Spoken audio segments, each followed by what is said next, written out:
अस्सलाम वालेकुम नाजरीन इस एपिसोड के आगाज़ में आप देखेंगे कि ओक्तम साहब और बाइंदर साहब जैसे ही मकरीक में पहुंचते हैं तो देखते हैं कि हर तरफ कत्ले आम हुआ पड़ा होता है। हर तरफ लाशें ही लाशें पड़ी होती है। पूरा गांव तबाह हो गया होता है। ये देखकर बाइंदर पूछता है, यहाँ पर क्या हुआ है ओक्तम साहब? जिस पर ओक्तम साहब कहते हैं, मेरे सिपाही बतूर, और फिर तमाम सिपाहियों से कहते हैं अपनी आंखें खुली रखो, और फिर अपने घोड़े से नीचे उतरकर उन सिपाहियों के पास आते हैं और उन सब की लाशें देखते हैं जिनका एक बहुत बड़ा ढेर बनाया होता है। उन सब को देखकर ओक्तम साहब निहायत परेशान हो रहे होते हैं।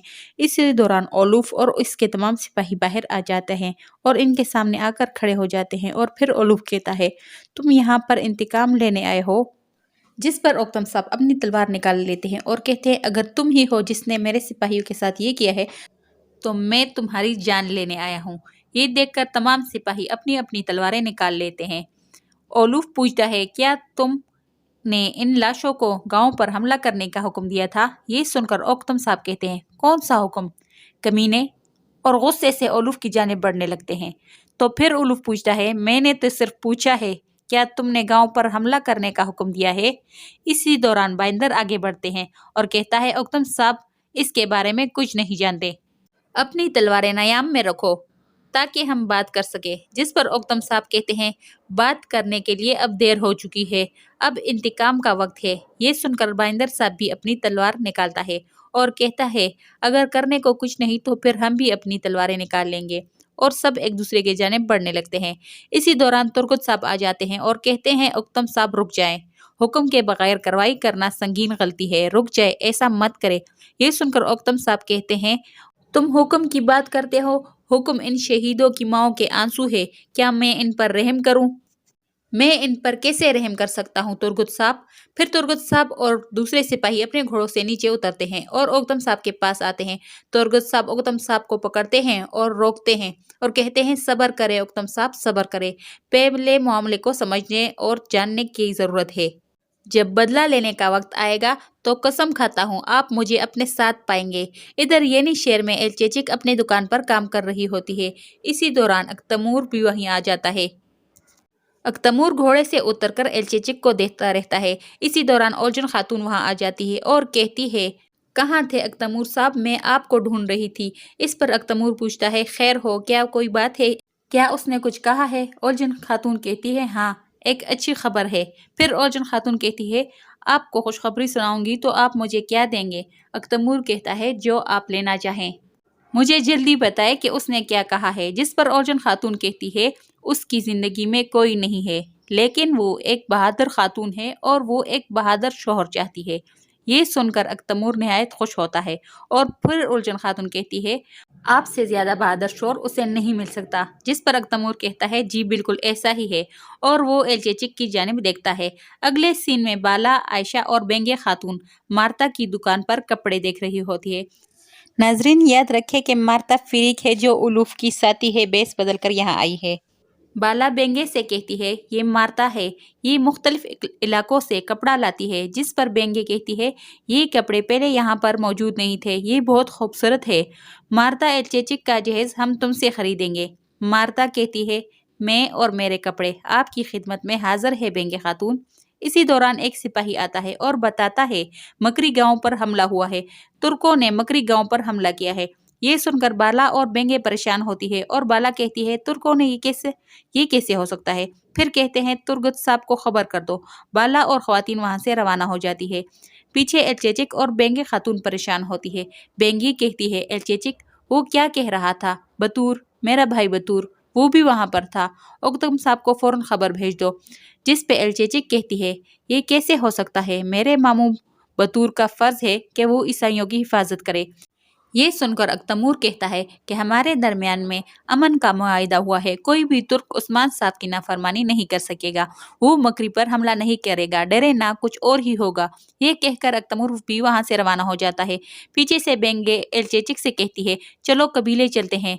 उधर तुर्गुत साहब ओलूफ से कह रहे होते हैं, मैं नहीं जानता तुम कौन हो, मगर हमारे शहीदों का खून तुम्हारे हाथों पर है, ये जान लो कि हम तुम्हें छोड़ेंगे नहीं। जिस पर उलूफ कहता है, तुम्हारे आदमियों ने गांव को जला दिया और उन्होंने सोना चुरा लिया, मैंने उन सब को मार डाला, खून से खून का हक अदा कर दिया। अगर हमारे दरमियान में अमन का मुआहिदा न होता तो मैं तुम लोगों को भी मार डालता। ये सुनकर ओक्तम साहब कहते हैं, मैं तुम्हें नहीं छोड़ूंगा कमीने, और ओलूफ की जानिब बढ़ने लगते हैं तो तुर्गुत साहब ओक्तम साहब को रोक लेते हैं और कहते हैं, ओक्तम साहब आप सब्र कर ले, आप सब्र से काम ले।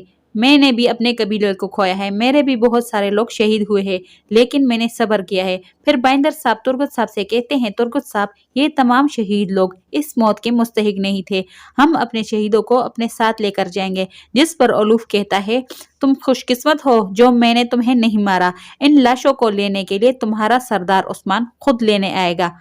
जिस पर ओक्तम साहब को बहुत गुस्सा आता है, लेकिन तुर्गुत साहब ओक्तम साहब को रोक लेते हैं और अपना हाथ बुलंद करते हैं तो उनके तमाम सिपाही अपने तीरों का रुख ओलूफ और उसके सिपाहियों की तरफ कर देते हैं। फिर तुर्गुत साहब कहता है, अगर मैंने अपना हाथ नीचे कर दिया तो तुम एक सांस भी नहीं ले सकोगे। फिर तुर्गुत साहब कहते हैं, हम लड़ना जानते हैं, लेकिन हम ये भी जानते हैं कि सच सामने आकर ही रहता है। जब मुझे मालूम होगा कि इस सब के पीछे तुम्हारा हाथ है तो मैं तुम्हारे टुकड़े टुकड़े कर दूंगा, लेकिन इस वक्त हमारे दरमियान अमन का मुआहिदा है। तुम फिक्र ना करो, हमारे सरदार आएंगे और यहाँ से शुहदा की लाशों को ले जाएंगे और तुम्हारी जिंदगी के दिन बहुत कम रह गए हैं। फिर तुर्गुत साहब ओक्तम साहब से कहते हैं, आप मुझ पर एतमाद करें और अपने कबीले वापस जाए। फिर तुर्गुत साहब ओक्तम साहब और बाकी सब कबीले की जानिब रवाना हो जाते हैं। अगले सीन में कस्तंतिनिया में शहंशाह कांताकोजिनोस से कहता है, जो बाजिंतीनी तख्त को संभालेगा उसके अंदर शहंशाही खून होना चाहिए। मेरे कमांडर, मेरे मुशीर और मेरे तमाम वारिस, पता नहीं इनमें कहाँ दुश्मन छुपा है, लेकिन शायद वो मेरे बहुत करीब है। जिस पर कांताकोजिनोस कहता है, शायद आप बड़ी तस्वीर नहीं देख सकते। जिस पर शहंशाह कहता है, अगर मैं अपने हालात बदल नहीं सकता तो मुझे अपने नुक्ता नज़र बदलना होगा। जिस पर कांताकोजिनोस कहता है, अगर आप मुझे इजाज़त दे तो मैं हर उस शख्स से सवाल पूछूंगा जो उस वक्त तमाशागाह में मौजूद था। जिस पर शहंशाह कहता है, तुम फिक्र ना करो कांताकोजिनोस, मेरी बेटी उफलिया इस वक्त तमाशागाह में यही जिम्मेदारी निभा रही है। जिस पर कांताकोजिनोस हैरान हो जाता है और कहता है, उफलिया? अगले मंजर में कोनूर तमाशागाह में गुलामों को लड़ाई के लिए प्रैक्टिस करा रहा होता है। इसी दौरान बाज़ंतीनी सिपाही वहां पर आ जाते हैं और उनको चारों तरफ से घेर लेते हैं। ये देखकर तोरहान कोनूर से कहता है, क्या हम बेनकाब हो चुके हैं? इसी दौरान उफिलिया तमाशागाह में पहुंच जाती है और कोनूर के पास आकर पूछती है, क्या तुम इनके लीडर हो? ये सुनकर कोनूर झुक कर बैठ जाता है और कहता है, मैं सार्स हूँ, मैं आपका खानदानी वफादार और रखवाला हूँ। जिस पर उफलिया कहती है, क्या उस खूनी दिन में तुमने मेरे बाबा के हक में लड़ाई की थी? जिस पर कोनूर कहता है, जी हाँ शहजादी उफलिया। फिर गुलामों की जानिब इशारा करके कहता है, हमारी फानी जाने कुर्बान, हमने गद्दारों के खिलाफ जंगें लड़ी। ये सुनकर उफलिया मुस्कुरा कर कहती है, ये एक नेक अमल है। फिर उफलिया पूछती है, तुम तब कहाँ थे जब गद्दार यहाँ पर घुसे? जब शहंशाह पर हमला हुआ तब तुम कहाँ थे? जिस पर कोनूर कहता है, शहजादी हम। जिस पर उफलिया एक जोर का थप्पड़ कोनूर के मुंह पर मारती है और कहती है, जब तुर्क आए तो तुमने रुख बदल लिया। कोई गुलाम किसी शरीफ आदमी के लिए अपनी जान नहीं देता। फिर अपने सिपाहियों से कहती है, इसे गिरफ्तार कर लो, और तमाम सिपाही कोनूर पर नेज़े तान लेते हैं। तोरहान उठने लगता है तो कोनूर उसे इशारा करता है कि बैठ जाओ और बिल्कुल वैसा ही करो जैसा शहजादी उफलिया कहती है। इधर शहंशाह के कमरे में एक आदमी शहंशाह के पास आता है और कहता है, अजीम शहंशाह, उस्मान के कबीले ने माराजक में वाक़या मकरी पर हमला कर दिया है और तमाम ईसाइयों को मार दिया है। जिस पर शहंशाह हैरान हो जाता है और कहता है, नहीं, ऐसा नहीं हो सकता। जिस पर कांताकोजिनोस कहता है, हमने अपने ईसाई भाइयों को गैर महफूज छोड़ दिया, हमें उस्मान पर कभी भरोसा नहीं करना चाहिए था। ये सुनकर शहंशाह कहता है, हमारा अमन का मुआहिदा हुआ है, उस्मान कभी भी ऐसा नहीं कर सकता। जिस पर कांताकोजिनोस कहता है, मकरी को टैक्स दिया गया है। जिस पर उस्मान अंधा हो गया है, हम इसे भागने नहीं दे सकते। जिस पर शहंशाह कहता है, तुम सोने की बात करते हो, मैंने उस्मान से इससे ज्यादा देने का वादा किया है। उस्मान कभी ऐसा नहीं कर सकता और मैं जान लूंगा कि ये सब किसने किया है, इसके पीछे किसका हाथ है। जिस पर कांताकोजिनोस कहता है, अगर आप मुझे इजाजत दे तो मैं तहकीकात कर दूंगा। शहंशाह कहता है, ठीक है, तुम वहां जाओ और मालूम करो कि वहां पर क्या हुआ है। जिस पर कांताकोजिनोस खुश होकर कहता है, जरूर, मैं ये काम जरूर करूंगा, अब मुझे इजाजत दे। ये कहकर कांताकोजिनोस वहां से रवाना हो जाता है। दूसरी जानिब रात के वक्त मलहून खातून उरहान की उंगलियों को देख रही होती है और कहती है, अपनी सांस रोक लो। इस दौरान उस्मान साहब निहायत गुस्से में कमरे में दाखिल होते हैं और कहता है, सांस नहीं, एहतियाती तदाबीर करना चाहिए था इसे। जिस पर ओरहान खड़ा हो जाता है। उस्मान साहब कहते हैं, तुम पर हमला किया गया, तुम दुश्मन के हाथ में चले गए और अब यहाँ पर अपनी माँ से जख्मों पर मरहम लगा रहे हो। फिर कहते हैं, जो अपनी जख्मों पर खुद मरहम नहीं लगा सकता वो कभी ठीक नहीं हो सकता। ये काम तुम खुद करो ताकि तुम खुद अपनी उंगलियों को ठीक कर सको। ये कहकर उस्मान साहब बाहर की जानिब जाने लगते हैं तो ओरहान कहता है, आपने मुझे कराजा हिसार का सरदार बनाया और फिर खुद ही अपनी टेढ़ी उंगलियों को सीधा करने लगता है, जो बहुत ही तकलीफदेह होता है। मलहून खातून आगे बढ़ती है लेकिन ओरहान इन्हें रोक लेता है और खुद ही अपनी उंगलियों पर पट्टी कर लेता है और कहता है, मैं अपने मकाम के काबिल होने की पूरी कोशिश करूंगा। ये सुनकर उस्मान साहब बहुत खुश हो जाते हैं। फिर मलहून खातून कहती है, मैं तो तुम्हें बच्चा समझती थी लेकिन तुम तो एक मजबूत सरदार बन चुके हो मेरे बेटे।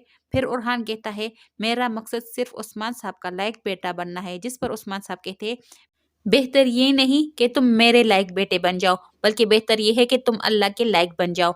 बेंगे खातून अपने खेमे में मौजूद होती है और बतूर के लिए बहुत परेशान होती है और एल चेचिक से कहती है, मैं यहाँ बैठकर ये सब बर्दाश्त नहीं कर सकती। इसी दौरान उक्तम साहब खेमे के अंदर दाखिल होते हैं।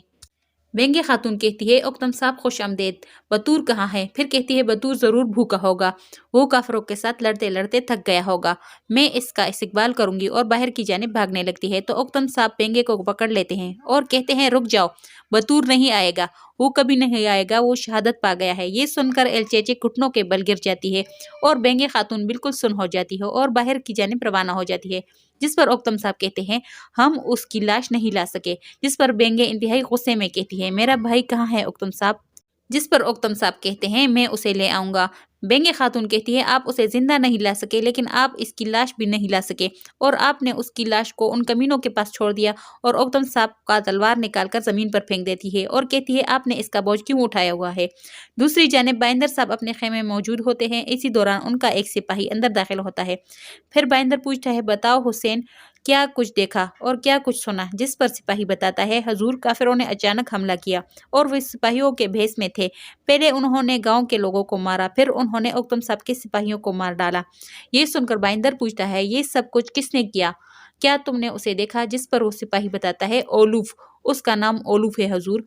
ये सुनकर बाइंदर निहायत परेशान हो जाता है और कहता है, ओलूफ? और फिर बाइंदर साहब हुसैन से कहता है, जब तक हम उनके मकसद को नहीं समझ लेते कि उन्होंने हमला क्यों किया, उस वक्त तक तुम ये बात किसी से मत कहना कि तुमने कुछ देखा है और उन कुत्तों पर नजर रखो कि वो क्या कर रहे हैं। जिस पर हुसैन कहता है, जैसे आपका हुक्म हजूर। याद रखें कि हुसैन को बाइंदर साहब ने बतूर के पीछे भेजा था। नाजरीन, आपसे गुजारिश है कि वीडियो को लाइक करें और जिस किसी ने चैनल को सब्सक्राइब नहीं किया तो चैनल को सब्सक्राइब करें। शुक्रिया।